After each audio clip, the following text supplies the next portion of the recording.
आज हम पुनः फ्रांस की क्रांति को ही कंटिन्यू करेंगे। पिछले दो टॉपिक्स में यानी पिछले दो पार्ट में हमने फ्रांस की क्रांति के विषय में उसके कारणों के बारे में जानकारी ली थी। फिर हमने जो क्रांति शुरू हुई यानी क्रांति की क्या घटनाएं थी, कैसे एस्टेट जनरल के चुनाव हुए, कैसे शासक यानी लुई को प्रेशराइज किया गया और उसने भारी मन से एस्टेट जनरल को स्वीकारा, और फिर राष्ट्रीय महासभा की घोषणा हुई, टेनिस कोर्ट की शपथ ली गई। उसके बाद जो विभिन्न घटनाएं घटी, अंततः राष्ट्रीय महासभा को एक स्वीकृति प्राप्त हुई। यह हम पूर्व के लेक्चर्स में डिस्कस कर चुके हैं। आज हम क्रांति को आगे समझते हैं। क्रांति, चूँकि फ्रांस की क्रांति कोई छोटा कार्य नहीं था, इसमें कई चरण रहे, तो आज हम इसके प्रथम चरण को डिस्कस करेंगे। हमने देखा पिछले लेक्चर के अंदर कि अक्टूबर 1789 से पेरिस का क्षेत्र जो था वो अब नई सरकार और क्रांति का केंद्र बन गया था। यानी इससे पूर्व में वर्साय जो था, जहाँ शासक रह रहा था, वहाँ से शासन पद्धति चलाई जा रही थी, लेकिन अब पेरिस जो था वो केंद्र बन गया था। तो अब हम देखेंगे कि कैसे फ्रांस की क्रांति की प्रगति हुई। मूल रूप से हम ये ऑलरेडी डिस्कस कर चुके हैं कि तीसरे स्टेट के लोगों ने राष्ट्रीय महासभा की घोषणा करी थी। फिर उन्होंने टेनिस कोर्ट की शपथ ली, जिसने क्रांति को आरंभ किया था, और फिर क्रांति के कई चरण हुए। इस क्रांति का अंत जो था वो नेपोलियन बोनापार्ट के द्वारा सत्ता अधिग्रहण करने के साथ समाप्त हो गया था। तो नेपोलियन ने जब तक सत्ता प्राप्त करी तब तक हम देखते हैं कि ये क्रांति 3 चरणों में घटित हुई। फ्रांस के क्रांतिकारी दशकों को हम 1789 से 1799 यानी करीब करीब पूरे 10 वर्ष का काल जो है उसको हम 3 चरणों में डिस्कस कर सकते हैं। पहला चरण जो रहा उसमें राष्ट्रीय महासभा की स्थापना हुई, और ये 1789 से 1791 तक का काल था, जिसमें फ्रांस में एक संवैधानिक राजतंत्र की स्थापना की गई। क्रांति का द्वितीय चरण जो था 1792 से 1795 तक का रहा, जिसमें फ्रांस के अंदर गणतंत्र की स्थापना की गई। पहले संवैधानिक राजतंत्र की स्थापना हुई, फिर गणतंत्र की स्थापना हुई, और फिर क्रांति के तीसरे चरण में डायरेक्टरी की स्थापना हुई। डायरेक्टरी जो कि निदेशक मंडल भी कहलाई, 1795 से 1799 तक, जो कि पतोन्मुख गिरती हुई गणतंत्र व्यवस्था थी, और फिर नेपोलियन बोनापार्ट ने अपना आधिपत्य स्थापित कर लिया। तो हम प्रथम चरण को भी डिस्कस करेंगे। प्रथम चरण जो रहा वो 1789 से 1791 का काल था, जिसमें राष्ट्रीय महासभा जो कि कॉन्स्टिट्यूएंट असेंबली के नाम से भी जानी जा रही थी, उसने बहुत ही क्रांतिकारी परिवर्तन किए। इसके द्वारा जो चेंजेस किए गए थे वो अत्यंत महत्वपूर्ण चेंजेस थे, क्योंकि इसने ओल्ड रेजिम को चूँकि चुनौती दी गई थी, और ओल्ड रेजिम और जो पुरातन व्यवस्था, चाहे उसे हम समाज में कह लें, चाहे वो आर्थिक दृष्टि की बात करें हम, चाहे न्याय व्यवस्था हो, चाहे प्रशासन हो, सभी क्षेत्रों में कॉन्स्टिट्यूएंट असेंबली ने परिवर्तन किया। और सबसे जो हम पूर्व में डिस्कस कर चुके हैं कि स्वतंत्रता, समानता और भाईचारे की बात को, इन्होंने भ्रातृत्व के सिद्धांत को इस क्रांति ने पूरी तरीके से रूपांतरित किया था। वो परिवर्तन प्रथम चरण में हम कुछ हद तक हुआ ऐसा देख रहे हैं। तो जो महत्वपूर्ण कदम उठाए गए थे कॉन्स्टिट्यूएंट असेंबली के द्वारा, उसमें पहला कदम था कि सामंतवाद को, दास प्रथा को, और जो विशेषाधिकार प्रथम 2 वर्गों को प्राप्त थे उनको समाप्त किया गया। 4 अगस्त 1789 को इसने एक प्रस्ताव पारित किया, यानी सभा ने एक प्रस्ताव पारित किया और इस प्रस्ताव से सामंत प्रथा, दास प्रथा और जो विभिन्न उच्च वर्ग, जो विभिन्न वर्ग से तात्पर्य यहाँ हमारे जो तो दो प्रथम एस्टेट थे, उनको जो विशेषाधिकार प्राप्त हो रखे थे वो समाप्त कर दिए गए। जितने भी सामंतों द्वारा कर लगाए गए थे वो समाप्त हो गए, न्यायालय समाप्त कर दिए गए, दास प्रथा खत्म कर दी गई, चर्च को दिए जाने वाले जो कर था, जो धार्मिक कर था, टाइथ, वो भी समाप्त कर दिया गया। इस तरीके से हम देखते हैं कि बहुत सारे करों को रोक दिया गया। बहुत सारी क्षेत्र जो थे वहाँ पे जो कर लगाए जा रहे थे उनके ऊपर प्रतिबंध लगा दिया गया। और अब फ्रांस के जो निवासी थे उन्हें सार्वजनिक पदों के ऊपर नियुक्ति के लिए योग्य घोषित किया गया। अभी इससे पहले जो आम वर्ग था, यानी तृतीय एस्टेट जो था, वो किसी भी प्रकार के कोई पद पर आसीन नहीं हो पा रहा था।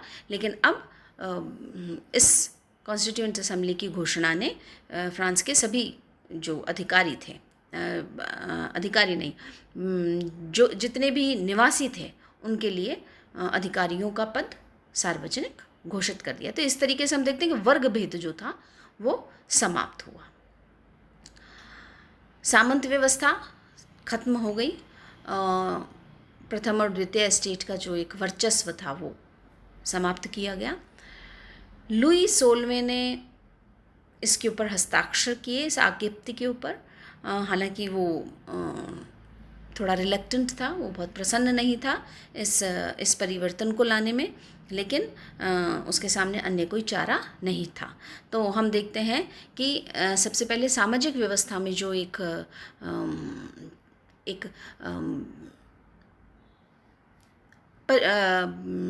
भेद था, एक भेदभाव जो था सामाजिक व्यवस्था में, उसको समाप्त किया गया इनके द्वारा वैधानिक रूप से। दूसरा जो कार्य इनके द्वारा किया गया था वो नागरिकों के और मनुष्यों के अधिकारों की घोषणा की गई थी। राष्ट्रीय महासभा ने एक प्रपत्र जारी किया जो मनुष्य एवं नागरिकों के अधिकारों की घोषणा, यानी declaration of the rights of man and citizen के नाम से जाना गया। इस घोषणा ने जितने भी जो मनुष्य हैं जिन्होंने जन्म लिया है वो इस घोषणा के अनुसार इक्वल थे और फ्री थे, यानी स्वतंत्र थे और समान रूप से जन्म लिया था उन्होंने। इसने पुरातन व्यवस्था, ओल्ड रेजीम को पूरी तरीके से समाप्त कर दिया और एक नया सामाजिक जीवन जो था उसके लिए द्वार खुले। प्रजातांत्रिक और गणतांत्रिक विचार जो थे वो सामने उभर के आने लगे। तीसरा जो महत्वपूर्ण कार्य, जो कि एक चुनौतीपूर्ण कार्य भी था, वो था प्रशासनिक व्यवस्था में समरूपता लेकर आना। हम पूर्व में डिस्कस कर चुके हैं कि प्रशासनिक व्यवस्था में फ्रांस में समरूपता नहीं थी। अलग अलग क्षेत्रों में जो गवर्नर्स थे वो अपने अपने कानून उन्होंने प्रचारित किए हुए थे, यानी प्रचलन में थे। तो अब एक समरूपता लाना आवश्यक हो गया था। राष्ट्रीय महासभा ने समस्त राज्य को एक नवीन एकात्मक प्रशासनिक व्यवस्था देने पर की चेष्टा करी। फ्रांस को 83 प्रांतों में विभाजित किया गया और ये विभाजन जनसंख्या की दृष्टि से किया गया था। इसके बाद इन्हें कैंटन्स और कम्यून्स में उपविभाजित किया गया और ये विभाजन आज भी अभी भी इसी नाम से फ्रांस के जो प्रांत हैं वो जाने जाते हैं। केंद्र से होने वाली सभी नियुक्तियों को बंद कर दिया गया। स्थानीय समिति जो थी वो स्थानीय क्षेत्रों पर अधिकार उनको दिए गए थे और अदालत व्यवस्था भी इन क्षेत्रों में लागू की गई थी। अगला कार्य जो किया गया वो राष्ट्रीय भावना का सुदृढ़ीकरण, यानी राष्ट्र के प्रति जो एक सिटीज़न का जो एक दायित्व होता है उसको सुदृढ़ किया गया। इसमें नेशनल सेल्फ डिटर्मिनेशन के सिद्धांत का उदय हुआ। इन्होंने अवनियों, जो कि मध्यकाल से पोप के अधीन एक राज्य था, वहाँ के लोगों को राष्ट्रीय निर्धारण की मांग के लिए प्रेरित किया। यानी पोप अभी अपने इस क्षेत्र के ऊपर से अधिकार छोड़ना नहीं चाहते थे, तो फिर एक प्लेबिसाइट यानी एक जनमत लिया गया और इस जनमत ने सिद्ध कर दिया कि अब फ्रांस के सभी क्षेत्र, चाहे वो पोप के अधीन ही रहे हों, वहाँ से वो अब गणतंत्रीय व्यवस्था में विश्वास करने लगे थे और अब वो पोप के राज्य के रूप में नहीं रहना चाहते थे।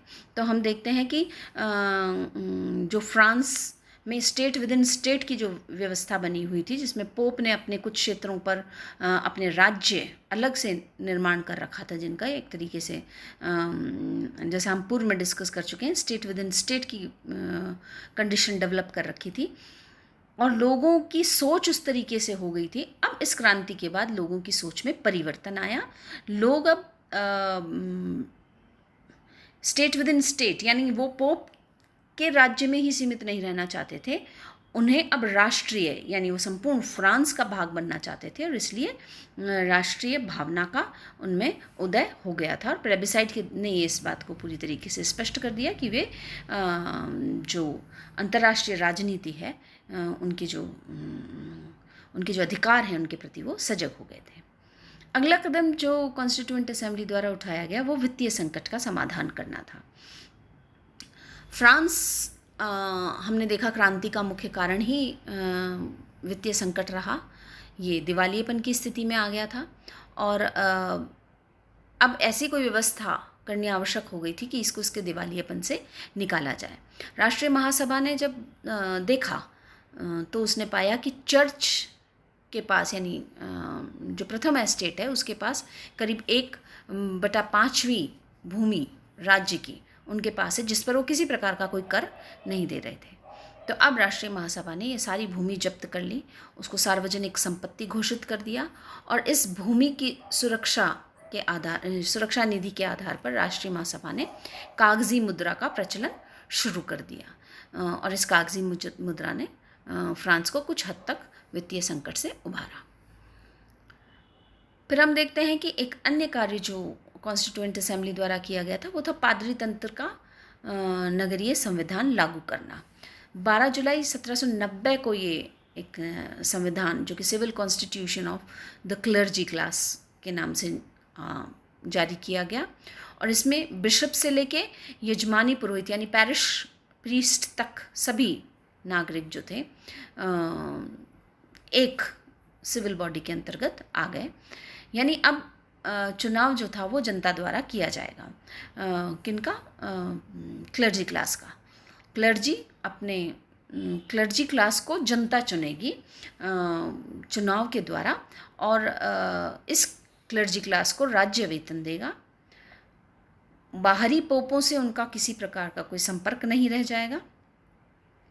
और दिसंबर 1790 में एक आज्ञप्ति जारी करी गई जिसने कैथोलिक पादरी तंत्र को नागरिक संविधान के प्रति आस्था लेने की शपथ जो थी के प्रति आस्था की शपथ लेना अनिवार्य कर दिया था। यानी अब क्लर्जी क्लास जो था वो राज्य का जो कॉन्स्टिट्यूशन था उसके प्रति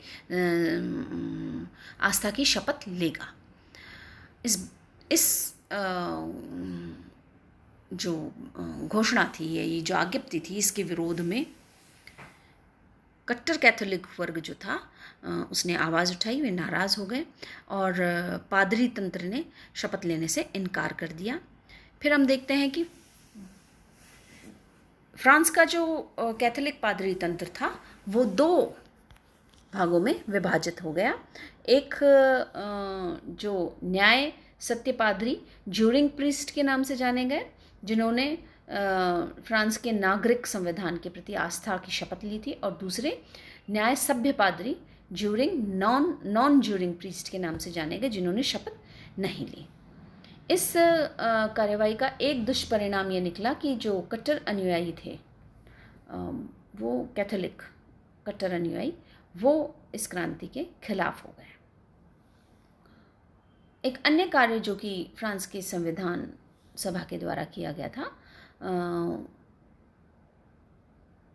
वो संविधान का निर्माण करके संविधान को लागू करना था।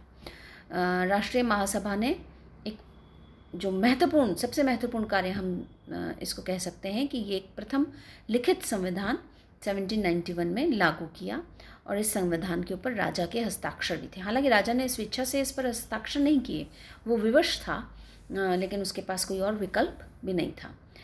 ये संपूर्ण यूरोप में किसी भी देश में अपनाया जाने वाला प्रथम लिखित संविधान था। इससे पूर्व यूरोप के किसी भी देश में लिखित संविधान नहीं अपनाया गया था। हालांकि अमेरिका में संविधान लागू हो गया था, और उससे काफ़ी कुछ प्रेरणा फ्रांस के संविधान ने ली थी। ये राज्य की विधायी कार्यकारी, इस संविधान ने राज्य की विधायिकी को, कार्यकारी को और न्यायिक प्रणाली को एक दूसरे से इंडिपेंडेंट भी बनाया और इंटरैक्टिव भी बनाया।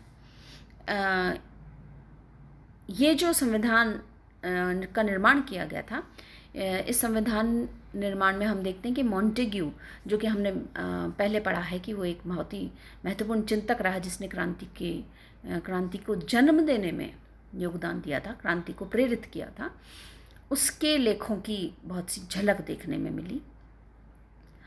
जो विभाजन किया गया था शक्तियों का, न्यायिक, कार्यकारिणी और विधायी शक्तियों का जो विभाजन किया गया था, ऐसा अमेरिका के कॉन्स्टिट्यूशन में देखने को मिलता है। तो हम कह सकते हैं कि वहाँ से इन्होंने प्रेरणा ली थी।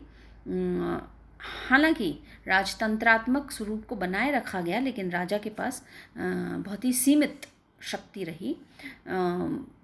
वो वेतन भोगी हो गया था, उस राज्य अब उसका अधिकार नहीं रह गया था, उसको राज्य से वेतन मिल रहा था। प्रभुसत्ता जो थी वो जनता के हाथों में निहित थी।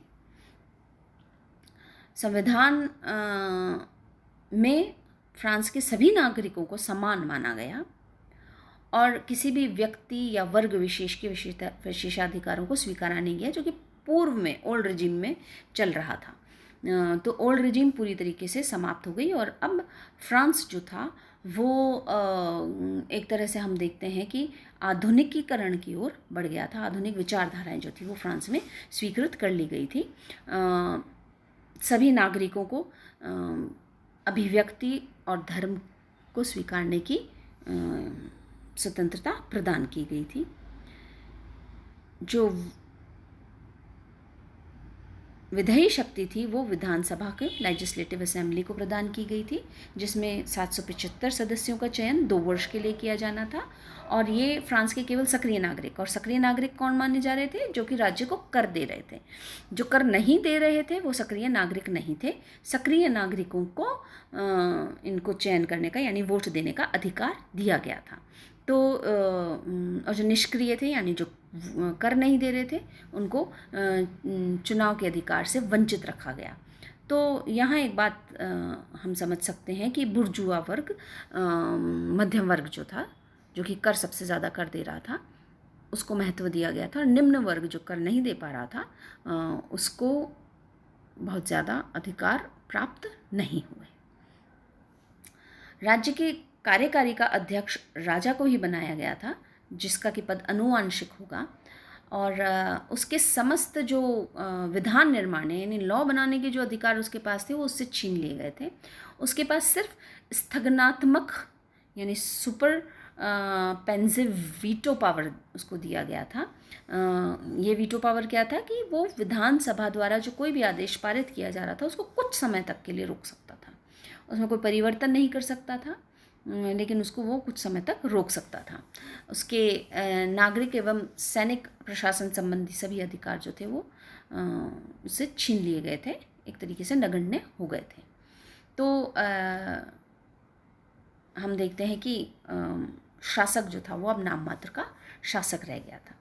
न्यायिक स्वरूप को भी पूरी तरीके से रूपांतरित किया गया था, और सभी स्तरों पर अब जजेस जो थे उनका चयन की व्यवस्था की गई थी, जो कि 2 वर्ष के अंतराल, 2 से 4 वर्ष के अंतराल तक वो अपने पद पर बने रहेंगे। तो ये एक अपने आप में बहुत ही महत्वपूर्ण प्रशासनिक परिवर्तन इस कॉन्स्टिट्यूशन के द्वारा किया गया था, जिसने फ्रांस की संपूर्ण व्यवस्था में प्रशासनिक व्यवस्था में आमूलचूल परिवर्तन किया और राजतंत्रात्मक व्यवस्था को एक तरह से हम कह सकते हैं कि नाम मात्र का बना दिया, उसको पूर्ण रूप से सीमित कर दिया था। राष्ट्रीय महासभा के कार्यों की हम बात करें तो हम ऑलरेडी देख चुके हैं कि उसने बहुत ही महत्वपूर्ण चरणों में एक फ्रांस में परिवर्तन किया। फ्रांस की क्रांति का जो आरंभ हुआ, निरंकुश राजतंत्र और विशेषाधिकार युक्त जो सामाजिक व्यवस्था थी, ओल्ड रेजीम जो थी, प्रशासनिक व्यवस्था जो थी, उन सब में जो परिवर्तन राष्ट्रीय महासभा द्वारा किया गया, वो एक तरह से भविष्य में होने वाले परिवर्तन की उसने नींव रखी। आने वाले समय में स्वतंत्रता और समानता जो थी वो फ्रांस के प्रजातांत्रिक ढांचे को बनाने में अपना योगदान देने के लिए एक बेस बना दिया गया था इसके द्वारा। और अभी हालांकि हम देखते हैं कि क्रांति समाप्त नहीं होती। ये क्रांति का प्रथम चरण हमने अभी डिस्कस किया है। क्रांति के द्वितीय चरण, तृतीय चरण को हम आगे आने वाले लेक्चर्स में डिस्कस करेंगे।